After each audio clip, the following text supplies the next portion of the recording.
everybody, and welcome to episode 3 of Real and Raw, here out in the sunshine today, which is wonderful. My name's Naomi, and this is... I'm Melanie, and I am mum to a non-verbal autistic young man called Riley. He's 13. And I am always training to be a professional. It's always a work in progress, that bit. So today's episode is about the topic of, bless you Patch, grieving the life that you have lost. So obviously when you are there to have a child, you have this thought about where your life's going to lead, and then you get this U-turn of a different reality. So I think, to be honest, the best person to talk us through this experience is Mel. So go for it.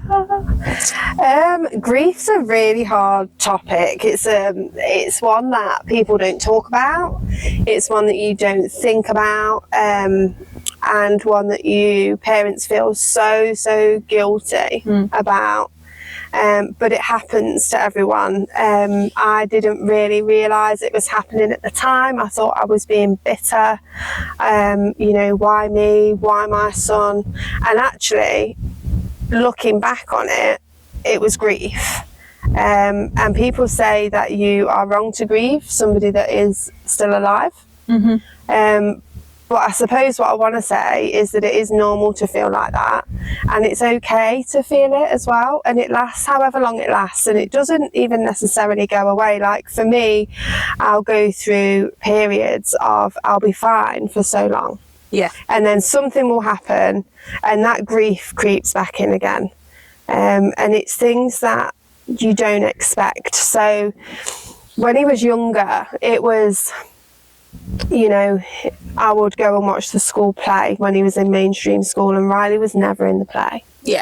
But I loved the other kids that looked after him and stuff at school, and I got on really well with the mums, and so I would go and do these things, and it would be lovely, but there would be moments of just heart-shattering grief that, Riley can't do that, and Riley may never do anything like that. And I know it's only as small as a school play or the Easter bonnet parade or something like that, but it stings. It does. It really does. It really stings. So you have to kind of accept and go through a process of grief and accept that it's grief, and even if you feel guilty in that moment, which you will, is to just go with it. I mean, I was probably grieving for a long time, maybe 2, 3, 4 years. But also, I think it's about acknowledging that it's okay that you had a different idea at the beginning. That you were planning different experiences, just living a different life. I was planning to go to Italy. Exactly. And when it doesn't pan out how you expect, it's really hard, and people don't like to describe it as grief. People will, they'll be judgmental and mad at you for saying that you're grieving, because how can you grieve for somebody that's alive? How can you grieve somebody that's well and healthy and and all of these things? But what you're grieving is the life of the child that you thought you were going to have. And it needs acknowledging. There's room for it. You can't get too hung up in a place where you can't see past that grief, but that takes work. But there is a place for it, and it needs to be accepted and acknowledged, and like I say, and then you'll go through times where you're kind of through that grieving to a point, and you're happy, and you've got this child that is still amazing, and then certain things will happen, and it might creep back in again, and it's okay for that to happen. Like now for me, with Riley being 13, it's things like, he may never go to university. The chances of him getting married and having children, a zero. I mean, I never say never, but it's not going to happen. Yeah. So when I see other people, you know, celebrating weddings for their children, or they've just passed their driving test, and that's where the grief creeps in, because I know that I'm never going to experience that with my son. Yeah. And it hurts. It really hurts. And for a long time, I couldn't think about it. I couldn't think about the future. I couldn't think about the things that he was probably never going to do, because it hurt too much, and it put me into too much of a dark place.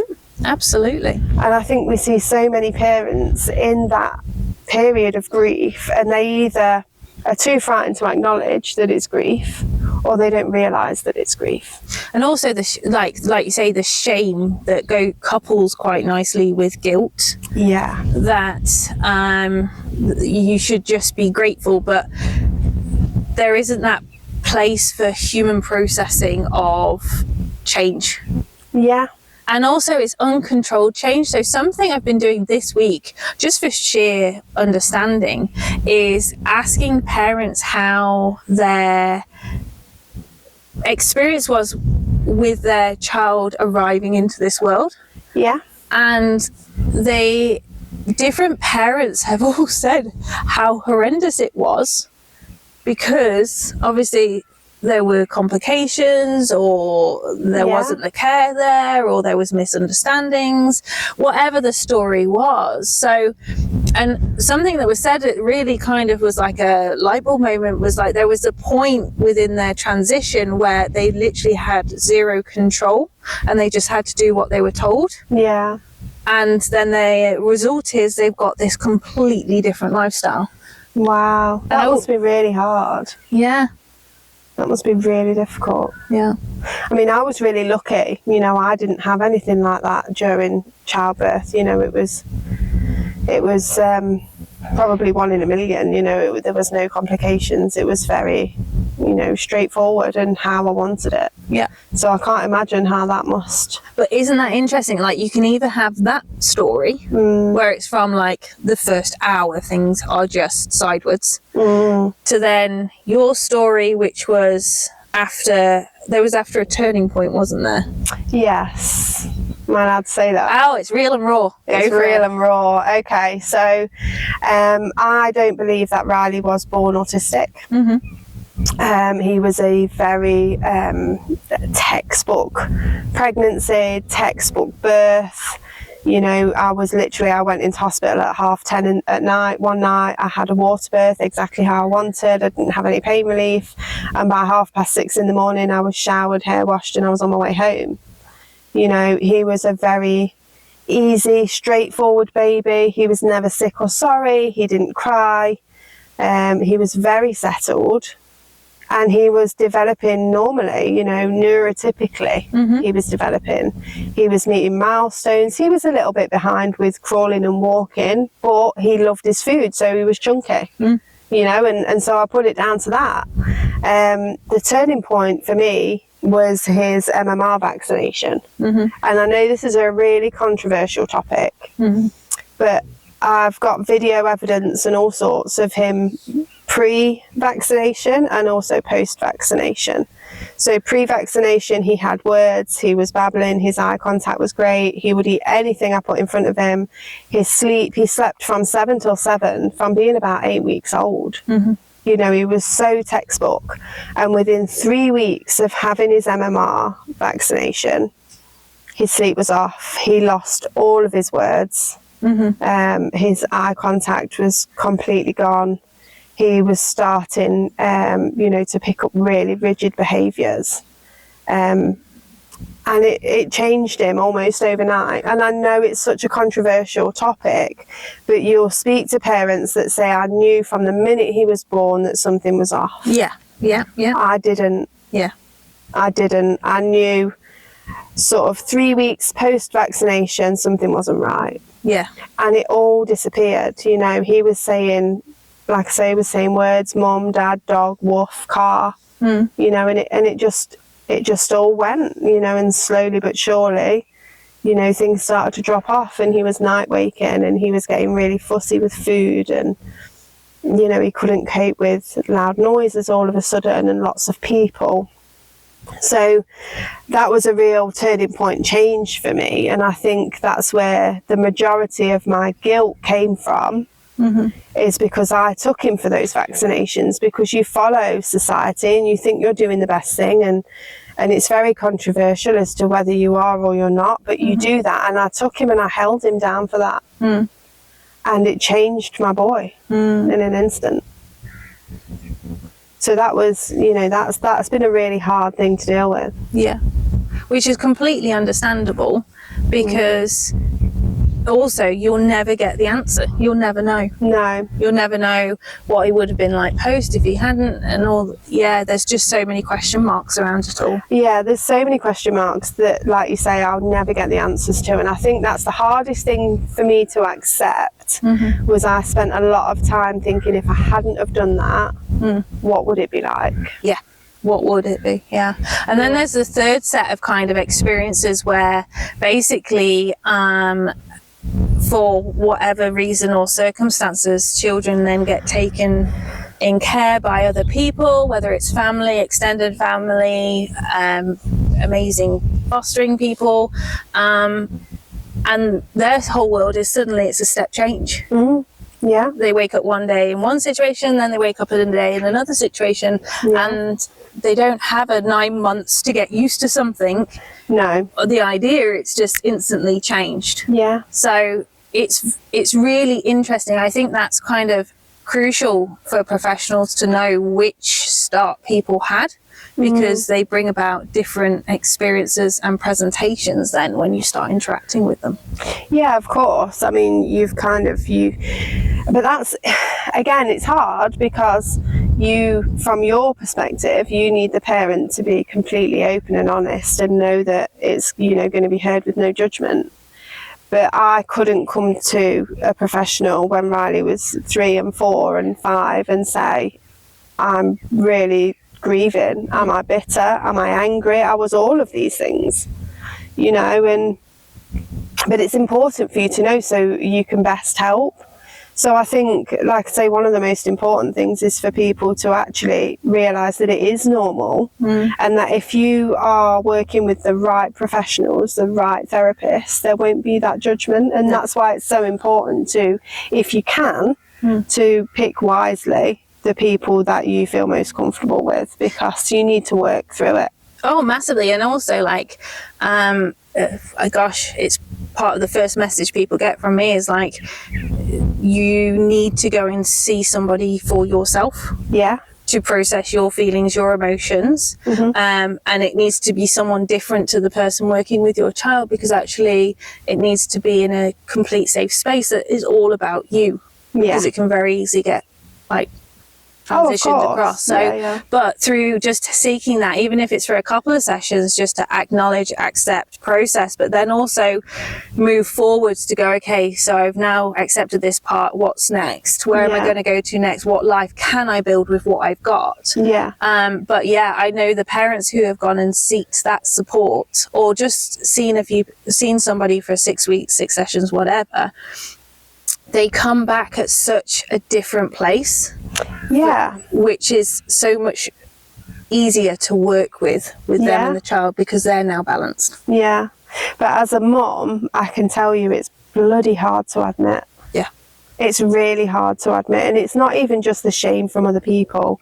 You're ashamed of yourself. You know, a feeling like that. You see this person that you love so much, but you're also grieving. And it's so hard to even acknowledge yourself. And the pressures are getting even worse over the years. Like, we all talk about society, isn't it? The pressure is getting, you got to be doing this, you got to be doing that, you got to be doing this, and it's just like, and it's got to be bigger, better, grander than the year before, and it's just like, just slow down, just come back a bit. Of course. And like for me as well, you know, when I talk about Riley and his MMR vaccination, I don't talk about it very often, and I don't talk about it to many people. Because it is so judged. Now, I'm not anti-vaccination. I'm really not.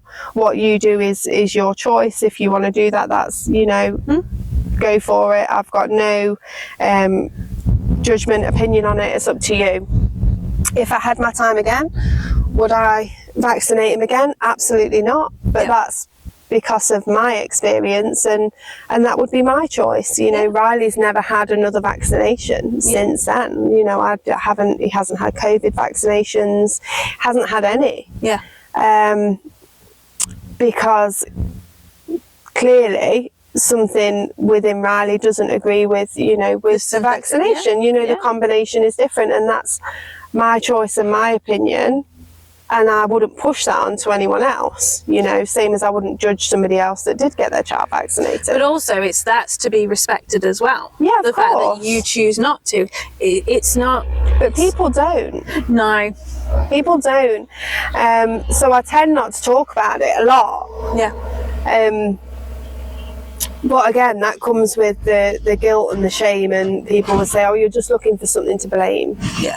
You know, and I'm really not. You know, it is what it is at the end of the day, but that brought a lot of pain and guilt and grief to me. But also you've highlighted really well that actually what people might be missing is that the thought of just missing out on the wedding, the grandchildren, or even the school play, or riding a bike in a park with a friend, all those little experiences, some of them aren't going to be experienced in the same way. Yeah. And actually for people to recognise that that's probably a bigger deal than what it's parents a really are presenting. Yeah, it's a really big deal. And again, you know, as parents, we'll go, oh, you know, it's fine, or we don't even think about it, or it's how it is.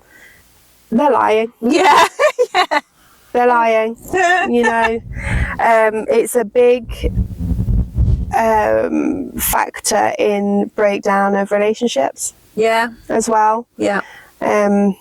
Sometimes you will get one parent that's grieving more than the other. You know, they perhaps don't agree on the shame and the guilt, the why are you grieving? You shouldn't be grieving, you should be grieving. Why aren't you grieving? Why are you grieving?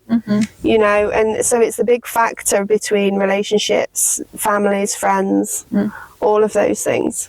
Well, that's it. It's not just, it doesn't just affect the parents, it's then the extended family, and them not knowing what to do for the best, how to present themselves, how to interact with the best. So they step back because they're just like, I don't want to do it wrong, but I don't know how to do it right. And then parents feel more isolated. And it's like, you can just see this snowball building. Yeah. And it's just kind of just chaos. Yeah, it is. And if you don't acknowledge that chaos, if you don't look at it for what it is, and if you don't process the grief, it's a recipe for disaster, really. And you can't really, from experience, you can't really move forward until you accept what is. Yeah. You know, and it's okay to think about what could have been, but you have to accept what is. I mean, for me, I don't really think about what could be anymore. I try not to think about it. I try not to think about the fact that he'll never get married and have children, because it hurts too much. Yeah. So I just try not to think about it. I tend not to. Yeah. Because I spent a very long time really engulfed in all of those feelings and emotions, and it's really not good for your mental health. No. Really not good. And the thing is that one of those things is like, you don't know when those triggers are going to come in. No, you don't. They catch you off guard. It just suddenly derails you. Yeah. And if you haven't got the right support network around you, you're derailed and you're trying to climb your way back on, but things escalate very quickly. Yeah, they do. They really do. And to start with, it will happen more often when they're younger. And then when they get older, it will be just moments that you don't expect. That's just a moment. For example, a few weeks ago, I saw a friend I'd not seen for a long time. She's got a son who is 12. Riley is 13. He's completely neurotypical, you know, going to secondary school and so on and so forth. And you know, he came round and he was chatting to me, and you know, his voice was breaking and all of these things, and it just suddenly hit me that when I was sat talking and chatting to him, I felt like I was sat talking and chatting to a teenager. Yeah. Riley's a year older, and I see him as much, much younger. You know, and this young man's going out on his bike and he's doing these things and he's having sleepovers and he's telling me about his girlfriend, and you know, and they're all great things, like, and I'm really happy for him and I'm really proud for him and all of those things. But then when you compare that, it's just those stark reality checks of, it's just a bit of a smack in the face of, oh, your life's you know, very different. Yeah, and I don't see Riley as older than him. I see Riley as an overgrown toddler. Yeah. Because that's what he is. Yeah. You know? Yeah. Well, that kind of, if I piggyback off that brings us to like a nice bit about actually what it's like from a health professional's interaction. So when you are seeing that parent, it's actually, first of all, very much, they're in a space of denial. Oh, absolutely. And you're there, but you're also, so you've got this really interesting dynamic, because generally the child is here because they're struggling with stuff. Yeah. So they're slightly in crisis, especially with the environment I'm in. I'm Last Chance Sunday, so they're in crisis. They've been in crisis quite some time, and they've got really good at some management strategies that aren't safe. So you're like, well, I'll stabilize the child, but in order to stabilize the child, I'm going to trigger the parent. And if I trigger the parent, I can't then stabilize the child. So I can help the parent, but then I'm not helping the child to come out of crisis. So you like got these two balancing acts that you're trying to just slowly etch them together back to a really nice centered place together. And then from that place, we can go, okay, now we can move forwards. But that negotiation that takes place is you're just waiting for one to fall off. And how do you manage that as a professional? How do you... So knowing, so the first skill is the rapport has to be gained within 5 minutes. Okay. I have to be trustworthy within 5 minutes. Okay. So that means I have to be very transparent from the offset of who I am, how I approach things, and what you can expect. Yeah. Because if you are pre-warned, you may not hear all of it, but you might hear some of it. So then when I retell you it in a situation, you go, oh, I remember Naomi saying something of that. Yeah. And then, like, because we watched some of Riley's videos, didn't we? Recently, yeah. Recently, of his very first sessions. And to begin with, it was just about you experiencing yourself just this, like, smidge of excitement and joy in your child. Yeah. And curiosity. Yeah. But when I was talking back through the videos and actually what I was seeing and what I was doing, there was, I think it was by the third video, yeah, you got parent parked. I did, yeah. Because you were actually starting to grip on. Yeah, He was relaxed, but you weren't. Yeah. And actually at that point, I then have to slide in and say, hey, I'm going to ask him to co-regulate off me. Yeah. Because I want to show you the potential of what's going to happen if the co-regulation is correct. Yeah. Now, at this point, parents are normally really annoyed with me and upset with me and feel very much like, who are you to say that? Who are you to tell me to park up? And I have defensive, yeah. Really defensive, but it's like, you're absolutely okay to be defensive right now. Yeah. And then I have to reiterate, like, I'm trying to do what's best for your child. And right now, I can't say it any other country, but you are not what's bringing out the best in your child because you're not okay. But I think sometimes by me just going, you're not okay today, can you just go and have 5 minutes downtime? Yeah. Those you don't who want to know hear me it like that. No, those that know me well enough go, oh, thanks for seeing that. Yeah. But then also those who's not had it seen before gone, I thought I was hiding that really well. And it's funny because actually looking back through those videos, those early videos, and you explaining, you can see here, you know, that Mel's really starting to, like, you know, she's hanging on to him and she's a bit and at the time, I didn't see it at all. So looking back over those videos and hearing your analogy has made me look at things so much differently. And I was like, oh my God, I really was. I was not okay with that. You know, he was having a ball, but I was not all right with that. But at the time, I thought, oh, I'm hiding it really well. You know?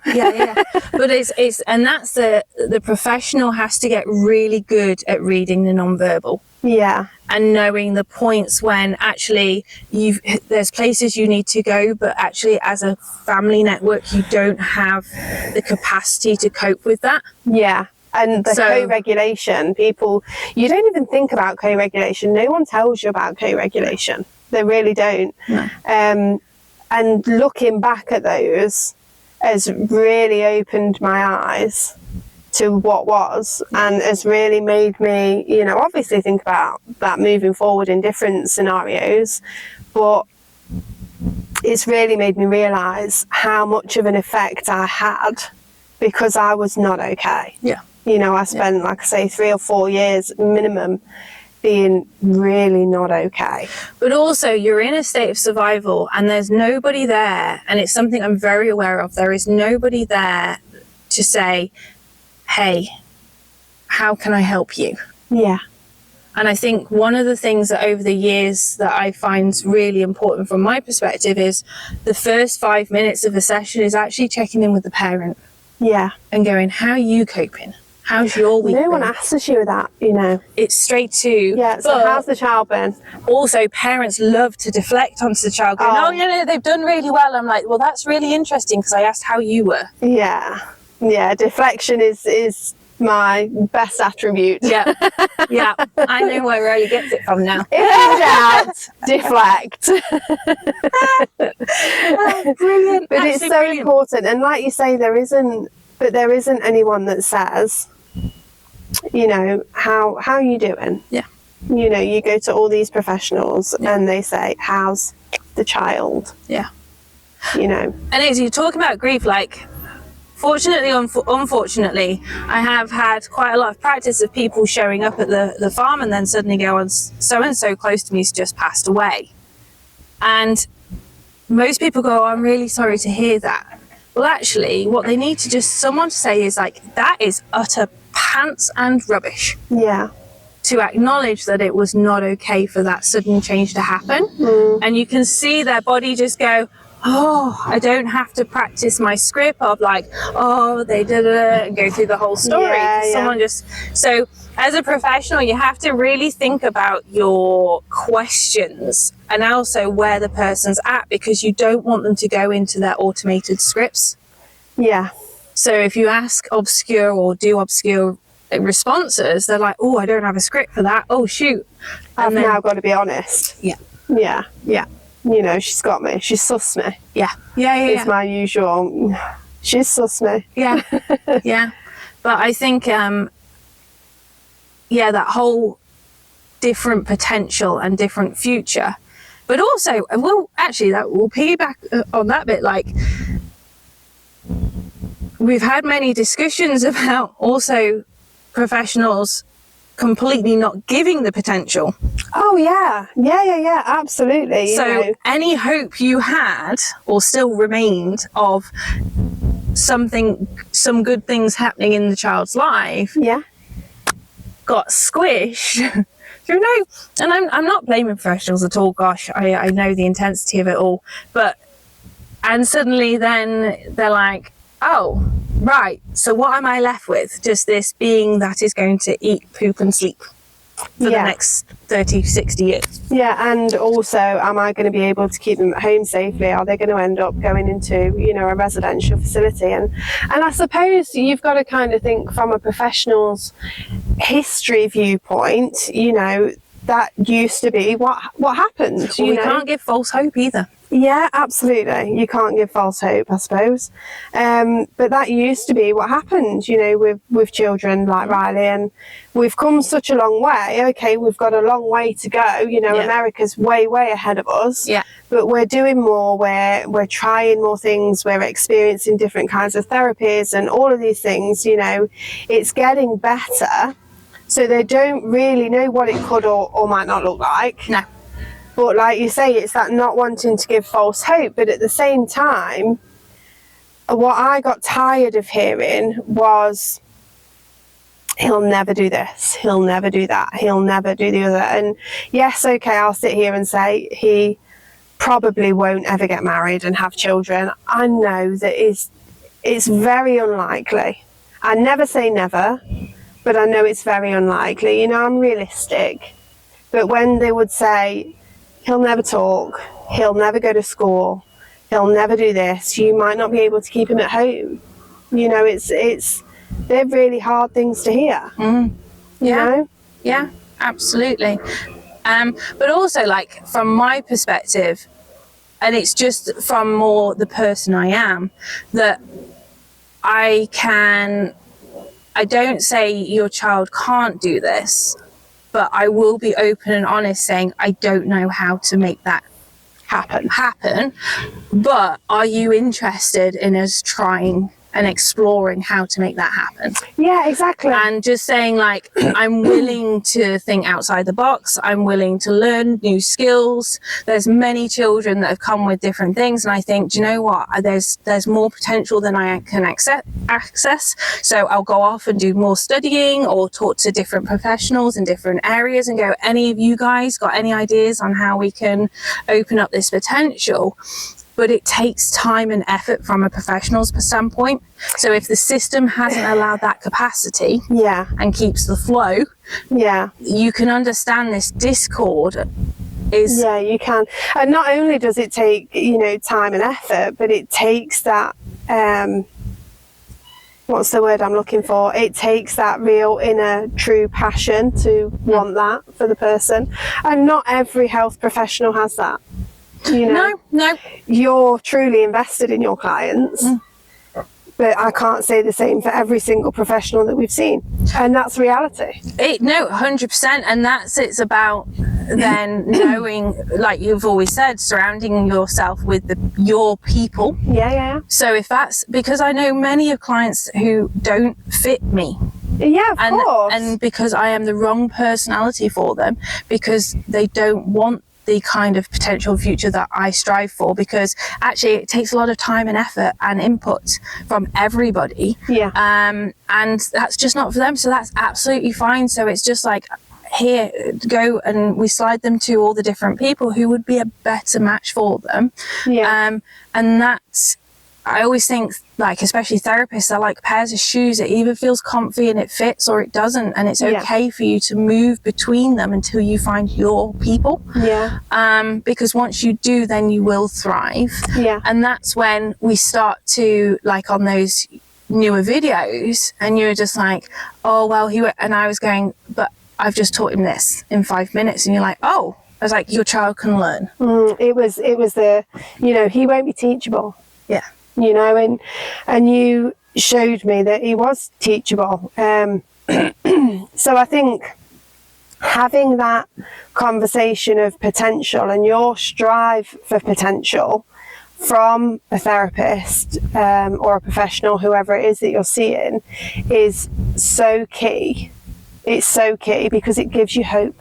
And in times of grief and loss and, you know, mourning and depression and all of that, you need hope to carry on. And anxiety. Oh gosh. The anxiety levels are just sky high. Yeah, absolutely. But I remember the first thing I showed you was teaching Riley to tap on the front of the saddle to get me to go. Which meant there was about 3 minutes of him trying all what he knew, even though I'd role modeled a couple of times, and he had to now problem solve. Which he'd never had to do before. No. Because mum problem solved for him. And then because mum was parked up and biting her nails and cursing me in her head, then it was a case of like, okay, and then suddenly he tapped, and then I got ready to go off, and just that moment of realization for him, like, I can control this woman. And he was like, great. So every 30 seconds it was like tap, tap, tap, tap, tap, tap, because his world had just opened up that 1% of, oh, this is how I navigate. And something that really interests and excites me, and I swear it's going to happen, is like Riley is going to sit down with me one day and he's going to talk to me through his AAC device, tell me everything I did right, everything I did wrong, everything I should have done better, but also he is going to show me his world and everything he saw that I didn't. And that would exciting. be so fascinating. I think that would be amazing. That would be so fascinating. Yeah. He's already teaching, he already tells me a lot now. Oh, he's teaching me every day. Yeah. I mean, this kid is so smart, and it's just finding the keys to unlock the doors. Yeah. And I think from that video that you're talking about, excuse me, where I was kind of parked on the mountain block and he did the first tap, and that was a real moment for me of realization. That's where I learned I had to trust the process. Yeah. So when people say to me, they ask me about all different kinds of therapies, but particularly your therapy, because it's been so life-changing for both of us, you know, for me and for Riley, they'll say, but you know, how do you explain it? How does it work? How this, how that? And I'm like, listen, all I can say to you is trust the process. Sometimes it might not look how you expect it's going to look in your head, but trust the process. And that's kind of been my mantra since, you know, when he's had sticky moments with you at home, wherever, I've just been trust the process, just trust the process. Because that's what it is. It's a learning process. And whenever we learn, we don't just learn in a state of joy. No. We have to move around the emotional scale. And I think one of the things I'm noticing more and more, which I think is really hard for children, is they're supposed to be at this just be happy.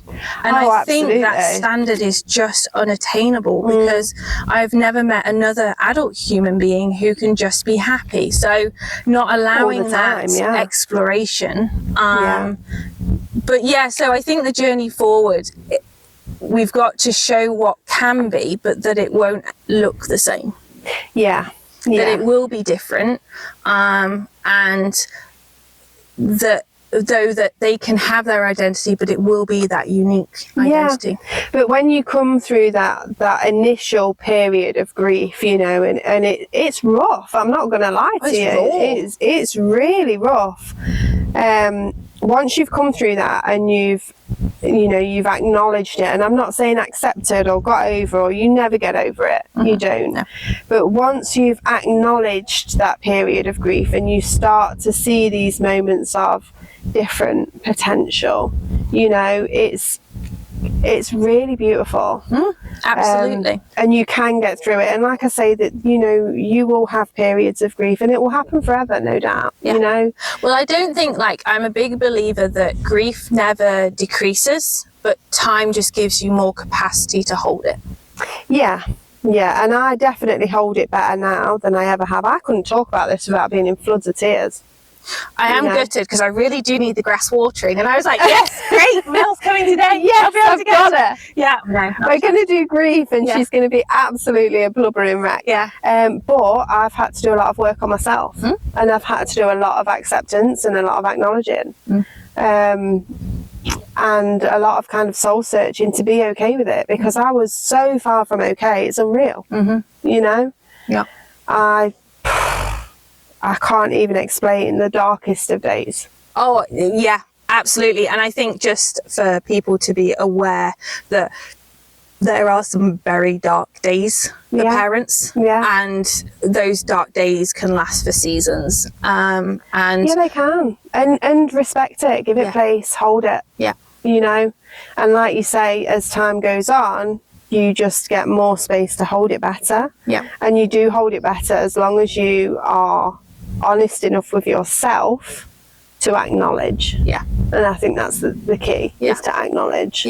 Absolutely. You could tell your younger self, so think back to those very first sessions we had.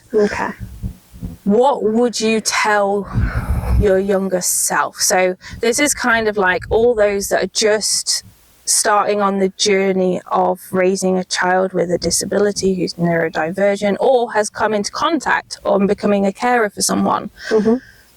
Okay. So first and foremost, I would say it's going to be okay. Because you don't feel like it's going to be okay. I would say it's going to be okay. You can do this. You know, you've got this.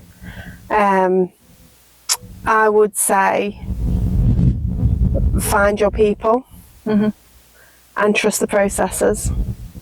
And that most importantly, that there is potential, like for all of the people that are glass ceilinging your children, you know, there is potential. I mean, Riley's a prime example of the unteachable. You know, he's non-verbal.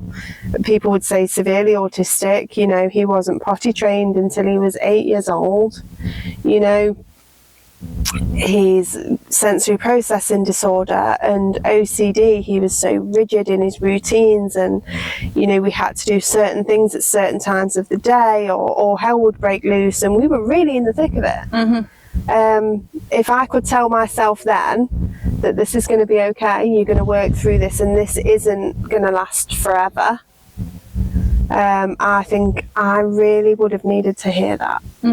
Really would have needed to hear that at the time. Yeah. And also just like that acknowledgement, it's okay to not be okay. Yeah, of course. Because you think as a parent, you know, that's your job, right? Your job is to be okay, look after the kid, and you know, and do this and do all of these things, and put them first, and all of the rest of it. That's your job as a parent. But nobody says it's okay not to be okay. Yeah. Nobody says it's okay to say it's hard. Yeah. You know? It's in that it's okay to be selfless and go and have a cup of tea because it's all got a bit too much. Yeah, I mean, gosh, Riley's 13, and it's only been in these recent few years that I've actually started to carve out time for myself. And it's not much time. You know, I get a Thursday morning now, and then once a month I might have respite for a day, or, you know, an evening. It's not masses of amounts, and I am trying to increase it because I'm realising how important it is for me to have that, so I can co-regulate and function better, and especially in times where, you know, he's going through a particularly rough patch. When you've been sleep deprived for 7 days, and it's just sleep like, gosh, for 7 days, hormones are raging, you know. Yeah. So yeah, but to not feel any kind of way, don't feel any kind of guilt about that, you know. It's important. And actually, from my perspective, those that take out a little bit of time, I can keep moving at a pace that I need to move at to get you out of this crisis mode, because you're still balanced. And it's maintaining a balance, isn't it? And actually, a lot of times I need to remove that key person out of a situation because they might be the post-it note for old management strategies or old responses. And but also when I put the children with a different person, I can then step the parent back into where I'm stood and say, right, now watch this play out. Can you understand why it's really important that we teach them to do X, Y, and Z? Because without you, that wouldn't occur, or there might be more frustration because there's miscommunication because you're picking up on things that most other people aren't picking up on.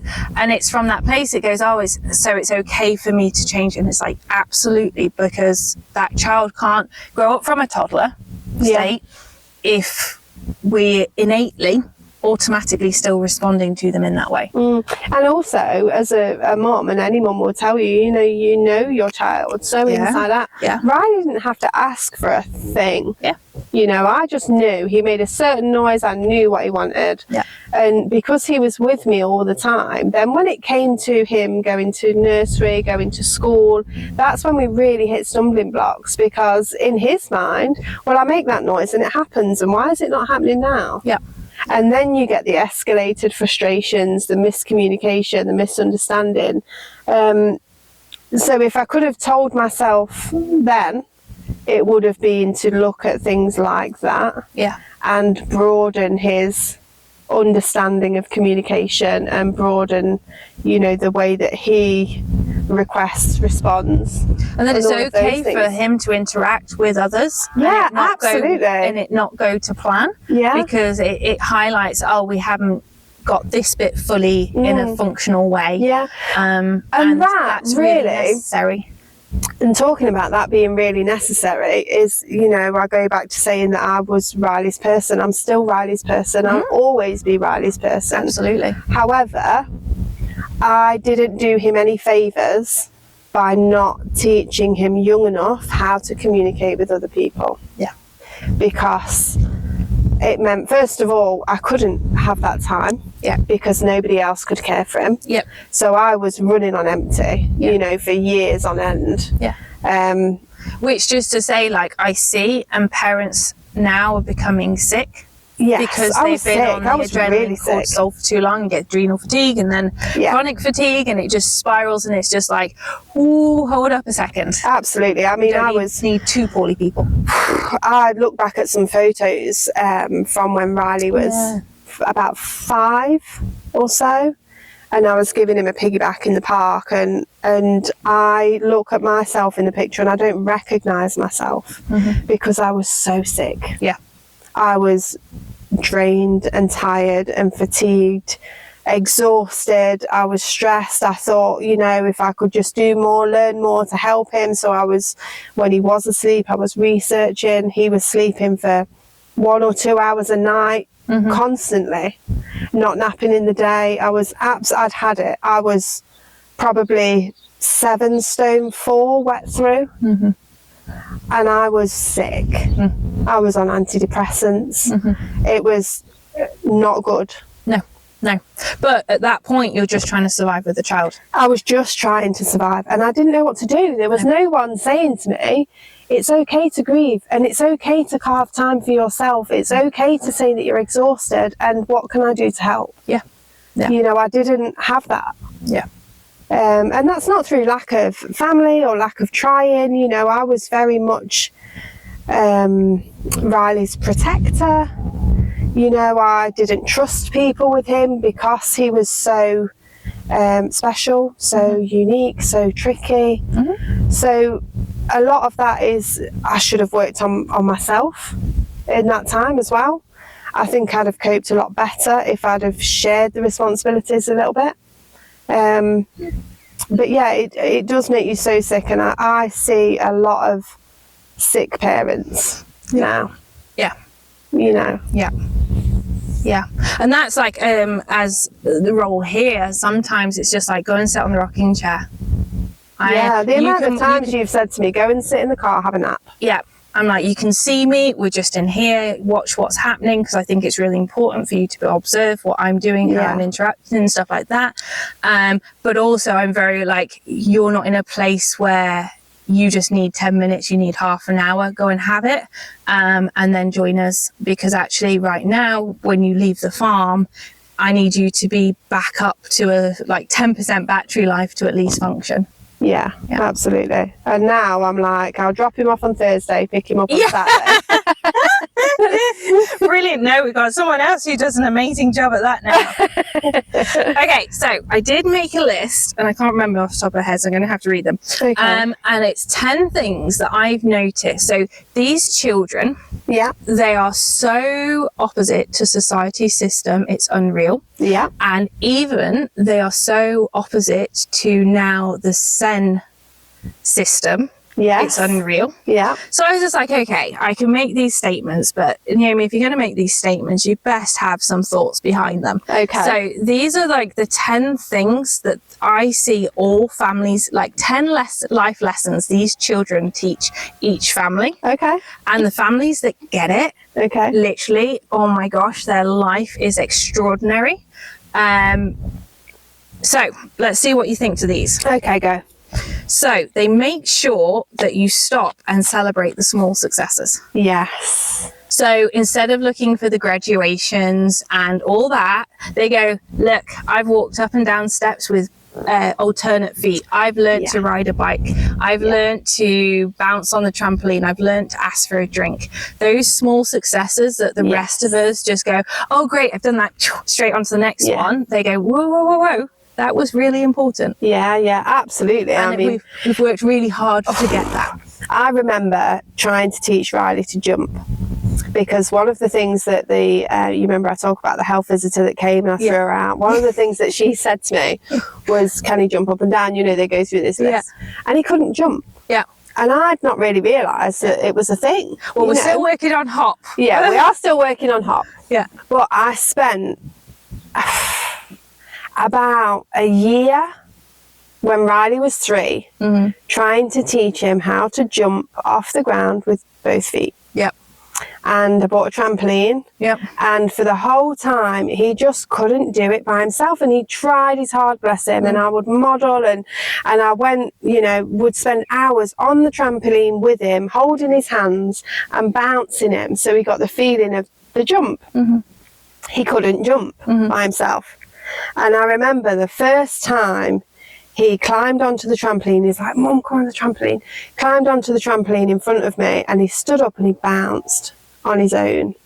And I was like, yes! But it was just a jump. I know, but that, like, it's never just a jump. Like, if you do activity analysis, you realise just how complex the simplest things are for your brain to just do. Yeah. So when people are like, oh, just do this, I'm like, no, there's no just in it. Yeah. Like, it makes you really appreciate what it takes to do those things. Yeah, for sure. Yeah, 100%. Okay. Time is your most valuable gift. So one of my greatest things is basically to give parents permission to not do Christmas. Yeah. Especially in the early years, because it's just too much. So just to be able to have presents under the tree and them not be wrapped, to not have family members over, to not go and see family members and just have family time. And consistently through 4 all the way up to 18, even into adulthood years, the one gift that all the children ask for is for their closest people's time, present time as well, not sat here on the phone, or like literally their interactive time.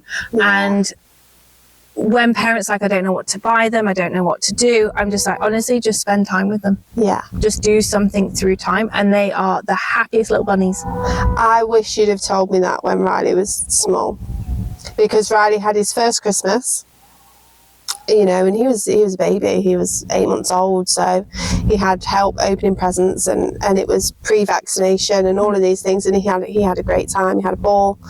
The Christmases after that,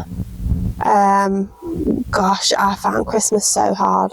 It's always been a real big thing in my family. You know, Christmas has always been a big event. We always all get together, and Riley wouldn't open a present. He didn't want to be at the dinners. He's never sat at the table and had Christmas dinner. Yeah. That hurt me for a lot of time, a lot of years. I dreaded Christmas. I couldnn't take him to see Santa. I couldn't go and do all the Christmas festive things.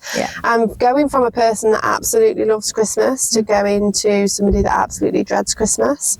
And then, of course, you get the hits of grief when you're on Facebook and you know, the families are posting pictures and they've gone to see Santa and they've gone ice skating and the, you know, Christmas presents on Christmas Day and all of those things, and Riley wouldn't even open a present. He wasn't interested at all. He just, you know, he wanted to go and do his own thing. And I mean, he didn't open a present until 2 years ago. Well, he was 11 before he opened one present that year. And the little things, I was like, oh my God, get it on video. Riley's opening a present. So for the first few years, I really tried to do the things that we've always done as a tradition. And it didn't work, and it broke my heart. And the following years in between that, I said, I'm not doing it anymore. Yes, we did Christmas. We had the Christmas tree. We would have family over for dinner most years, not every year. Some years it was just us. But anybody that bought him presents, I would say, can you just please not wrap them? He's not interested in the wrapping paper, and just get something small. Don't overwhelm him with too much. And once I did that, and it became more, I accepted it. I accepted the grief of Christmas. It became more enjoyable for me. One of the best presents I find buying kids, especially for extended family, is vouchers. So putting money into a bank account that's specifically for experiences. Exactly. So that's what Riley has. Yeah. He has a Go Henry card, and he's very difficult to buy for, well, to spend money on, Yeah. because he's very simplistic. You know, he's got his He's a iPads. minimalist. Yeah, he's got his Yeah. iPads that he loves. He plays with very few toys, and he loves shoes. He loves anything that comes in a pair. Mm-hmm. So, for example, for Christmas, you know, one of my sister or whoever will buy him a pair of sparkly flip-flops or whatever from Primark, or, you know, and then she'll put money on a card. Last Christmas, Riley's best present I think he's ever had, and he still carries it around, was my mum got a shoe box, and she filled it with all different kinds of pairs of baby shoes. Slippers and Crocs, and, you know, just little tiny shoes. Probably cost her a grand total of 20 quid. Yep. And it was his most favourite present. There was no wrapping paper, he just had to take the lid off, so that was great. Yeah. And he's very easily pleased, but obviously we go through that controversial society of, but it's Christmas and I haven't spent enough money or whatever. Yeah. Yeah. So they just put money on a card, and I do the same. I buy him a few little bits and pieces that I know he loves, and I put his money on a card. Yep. Because he likes to go on adventures, he likes to go on holiday. Yep. And that's when he can get his presents in that Yeah, way. but I accept it, it's fine. Yeah. It's okay. Yeah. Oh, I love it. I absolutely love it when parents take that shift. I mean, and go, now on okay. Christmas Day, I know I'm dragging this one on, but on Christmas Day, yes, I have the family over for Christmas dinner, and, you know, he'll pop his head down, but he'll spend the majority of the day upstairs with his whichever favourite present he's had that year. You know, and his iPad and his snacks and his pizza, and people keep popping up to give him a tickle and say hello, and he's living his best life. Yeah, he's having That's the his best Christmas. perfect Christmas. Yeah. And then when everybody's gone, he'll come downstairs and he'll do more interacting. Yeah. But that's his perfect Christmas, and I've learned to be okay with that. Yeah. Sorry. No, that's fine. Have fewer friends but higher quality. 100%. 100%. Yeah. Slow down.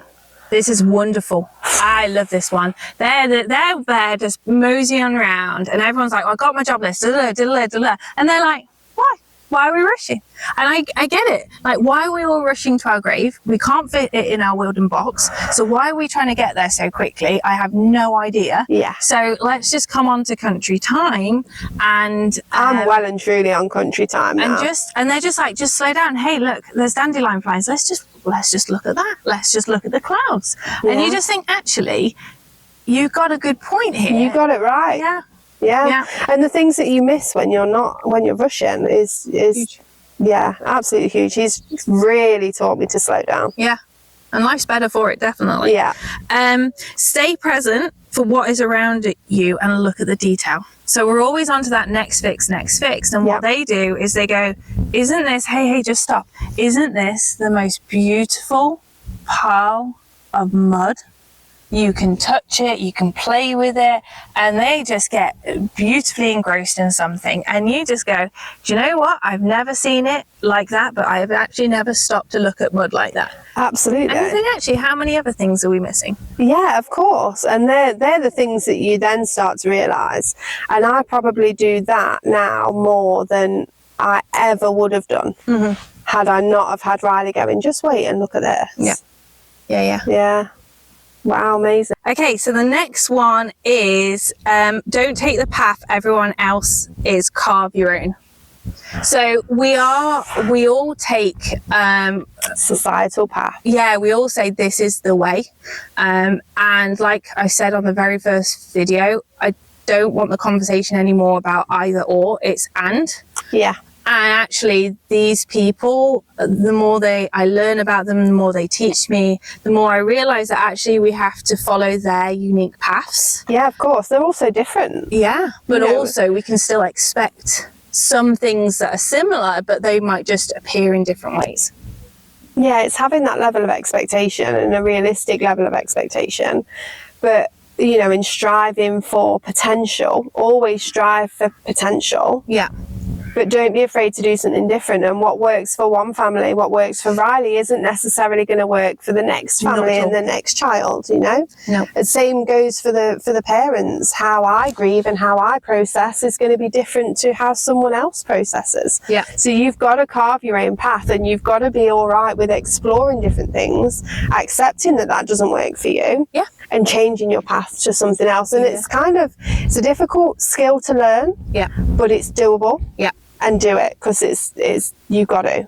Well, otherwise you just lose your sanity. Absolutely, yeah. Because like you say, your comparisons, you'll always fail. Yeah, of it's course. Just showing that I failed at this again, I failed at this again, and actually it's not true. Yeah. Next one is this is kind of like, there are things we don't understand yet, and let them teach you about it. Yeah. So I think this is more from the professional side of things. There's the really sideward things, like the whole, we chuckle in that say the snake oil cure all, and it didn't. Yeah. But it's about that awareness. There are many different roads to Rome, and you have to find the combinations that work for that individual child. But also, if allowed to, they will show you how they best absorb information, how they're best taught, the things they struggle the most with. But also, there's a lot of times that I've asked kids to maybe do up the girth or put on a horse halter, and I've not told them how to do it. Yeah. And then they do it, and I think, I've never even thought that it could be done that way. I've just learned something new.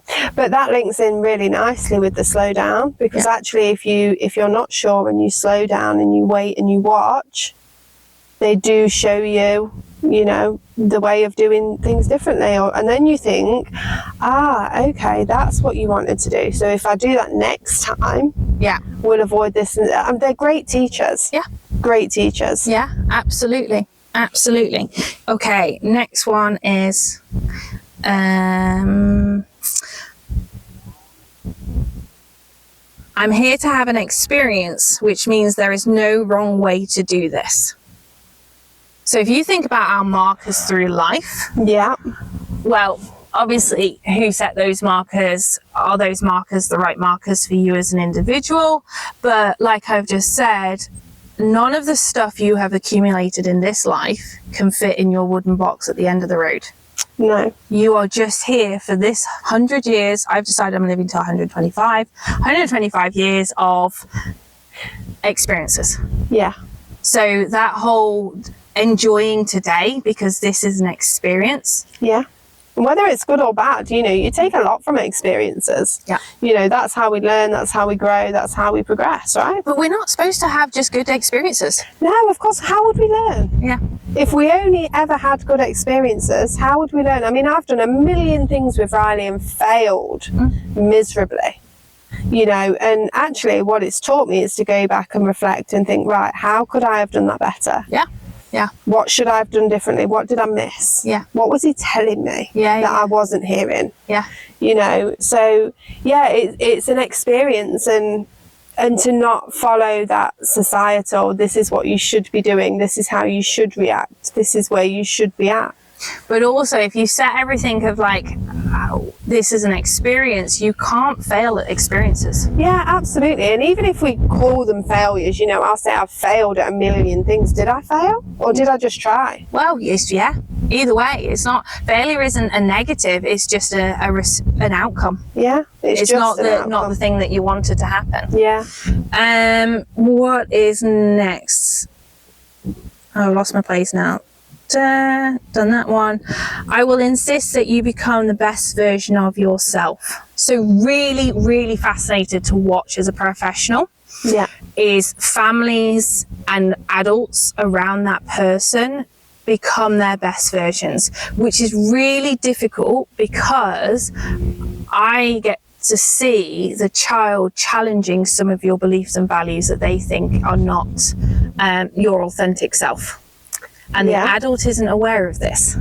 So the adult is like, no, you do that. And I'm thinking like, well, we'll just let this one play out, because actually they've got something going on there that's not too wrong. And they start going, well, I don't want those shiny presents. I don't want all those things. And I'm not bothered about those, I don't know, tops, sneakers, not sneakers, trainers.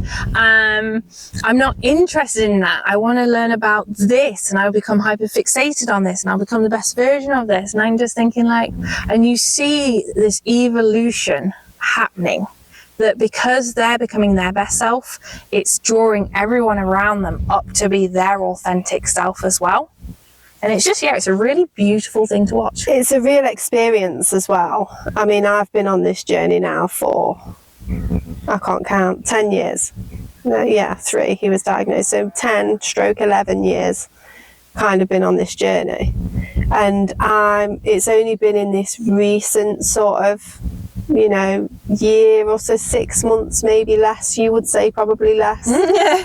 That I've really worked on, or started to work on myself, and being my best self, so I can best care for Riley. So it's not something that happens overnight. It's a very gradual process, and you don't really realise that you're doing it. But it is beautiful, and it's necessary. Because it's the only way it will work. So as families, you, like you say, if you allow yourself to grieve, because actually you're going to be taken on a journey to become the best version that you could ever become, but not in the way that you expected. And I wish I knew all of this sooner, because I don't think it would have taken so long. No. But it took the time it needed. Okay. Last one. Okay, maybe I was a bit too country by the end of this. I will not tolerate society's bullshit. Instead, I will follow a path of higher truth. Now, the reason being is perfect. The people talk a lot about their children being really good around animals and out in nature, and it's because it is of a higher truth. It is systems that have been around for millennials. Their co-regulation is great. Most wild animals don't suffer trauma if left out wild. Like, it works. Like, Mother Nature never rushes, but she always gets the job done. There are certain truths, that threads that they just gravitate to, because they're just like, this feels better. I won't go through all the I won't go through the suffering other people put themselves through to get to this place. I'm just going to boycott that and just go straight to this place. And it's funny, because when you look at society and you look at people's paths and journeys and what they do, we do put ourselves through the ringer. We do. Because it's the societal way to do things. I mean, for Riley, he loves going on adventures and he loves going on holidays and things, but when he gets there, he gravitates to the beach and nature. And that's where he wants to go every day. And yes, he swims every day, but he'll put himself through the airports and things because he wants to have that connection with Mother Nature at the end of it. He'll spend hours on a beach. His favourite place to be is out in the field, in the woods, So it's like, for me, it's like society, it's about seeing it for what it is, as in, it's an evolution, which means it's constantly evolving. There's no set way. Of course, the answer you get from it is different every time. Every year as well. But also just finding your system to follow. So whether it's the system of science, whether it's the system of health, education, it could be society, it could be social, or it could be faith, whatever system you choose to follow. But those that have something that they find is supportive as a system, whether it's nature as well, when a person has that support network, they have so much more capacity. And when you talk about support network, we're not talking about people. No. We're talking about your inner higher truth. Just to make that clear. Your authentic self, really. Sometimes, like for me, you don't know who your authentic self is. No. You get so lost in the rat race. Before even having children, you're lost in the rat race of society, if you're not careful. But especially when you have a child with a disability of any description, you're so caught up in the rat race and the medical this and the science behind that and you don't know who your true authentic self is. And it takes soul searching. Yep. And, you know, people are saying, oh, it's a bit hippie or whatever. And, Yep. you know, and if people don't, you know, if it's not their thing, that's fine. Again, there's no judgment. But yeah, it's best to strive to find your true authentic self and live by that. Yeah. Life is so much more balanced and less resistant, and you can just absorb the waves so much better. Yes, instead of feeling like you keep just getting hit with a tsunami every other week. Absolutely. Cool. Yeah. Anything else you want to add? No, I think we've covered loads. We've got the talkies. We have got the It's probably talkies been well today. over an hour, I know. so apologies for that, guys. Yeah. But you guys are probably either bursting for a wee or a cup of tea. So thank you so much for joining us for episode 3. We have loved exploring these. We'd always love to hear your thoughts and etc. on it. So share away, and we will see you in the next episode. thank you.